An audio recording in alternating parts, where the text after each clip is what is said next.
नमो नमः। आप सभी का हार्दिक अभिनंदन।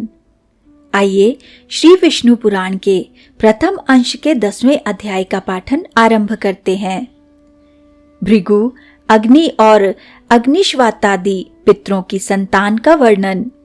श्री मैत्रेय जी बोले, हे मुने, मैंने आपसे जो कुछ पूछा था वह सब आपने वर्णन किया। अब भृगु जी की संतान से लेकर संपूर्ण सृष्टि का आप मुझसे फिर वर्णन कीजिए। श्री पराशर जी बोले, भृगु के द्वारा ख्याति से विष्णु पत्नी लक्ष्मी जी और धाता विधाता नामक 2 पुत्र उत्पन्न हुए। महात्मा मेरु की आयति और नियति नामनी कन्याएं धाता और विधाता की स्त्रियां थी। उनसे उनके प्राण और मृकंडु नामक 2 पुत्र हुए। मृकंडु से मार्कंडे और उनसे वेदशिरा का जन्म हुआ। अब प्राण की संतान का वर्णन सुनो। प्राण का पुत्र द्युतिमान और उसका पुत्र राजवान हुआ। हे महाभाग, उस राजवान से फिर भृगुवंश का बड़ा विस्तार हुआ। मारीची की पत्नी संभूति ने पौर्णमास को उत्पन्न किया। उस महात्मा के विरजा और पर्वत 2 पुत्र थे। हे द्विज, उनके वंश का वर्णन करते समय मैं उन दोनों की संतान का वर्णन करूंगा। अंगिरा की पत्नी स्मृति थी। उसके सीनी वाली कुहू, राका और अनुमति नाम की कन्याएं हुई। अत्रि की भार्या अनसुया ने चंद्रमा, दुर्वासा और योगी दत्तात्रेय इन निष्पाप पुत्रों को जन्म दिया। पुलस्त्य के स्त्री प्रीति से दत्तोलिका का जन्म हुआ, जो अपने पूर्व जन्म में स्वयंभू मनवंत्र में अगस्त्य कहा जाता था। प्रजापति पुलह की पत्नी क्षमा से करदम, उर्वरीयान और सहिष्णु ये 3 पुत्र हुए।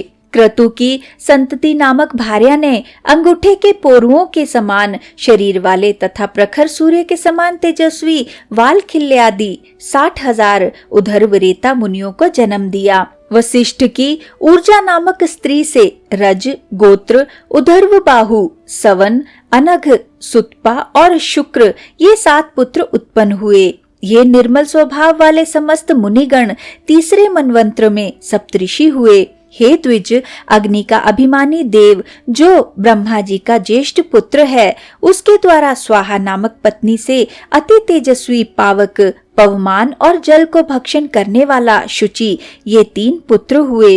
इन तीनों के प्रत्येक के 15-15 पुत्रों के क्रम से 45 संतानें हुई। पिता अग्नि और उसके 3 पुत्रों को मिलाकर ये सब अग्नि ही कहलाए। इस प्रकार कुल 49 अग्नि कहे गए हैं। हे द्विज, ब्रह्मा जी द्वारा रचे गए जिन अनग्निक, अग्निश्वाता और साग्निक, बहर्षित आदि पितरों के विषय में तुमसे कहा था, उनके द्वारा स्वधा ने मेना और धारिणी नामक 2 कन्याएं उत्पन्न की। वे दोनों ही उत्तम ज्ञान से संपन्न और सभी गुणों से युक्त ब्रह्मवादिनी तथा योगिनी थी। इस प्रकार यह दक्ष कन्याओं की वंश परंपरा का वर्णन किया। जो कोई श्रद्धा पूर्वक इसका स्मरण करता है वह निसंतान नहीं रहता। इसी के साथ आज के इस सुंदर पाठन को हम यहीं पर विराम देते हैं और अगले अध्याय के पाठन के लिए हमारे साथ फिर से जुड़िएगा। आइए विष्णु जी के इस सुंदर मंत्र से आज के पाठन का समापन करते हैं। ओम नमो भगवते वासुदेवाय। ओम नमो भगवते वासुदेवाय।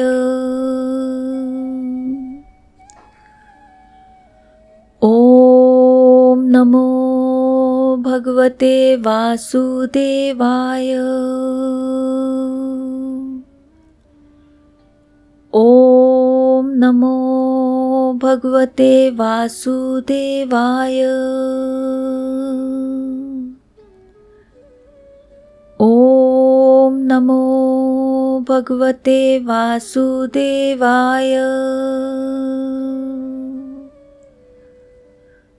ओम नमो भगवते वासुदेवाय। ओम नमो भगवते वासुदेवाय। धन्यवाद।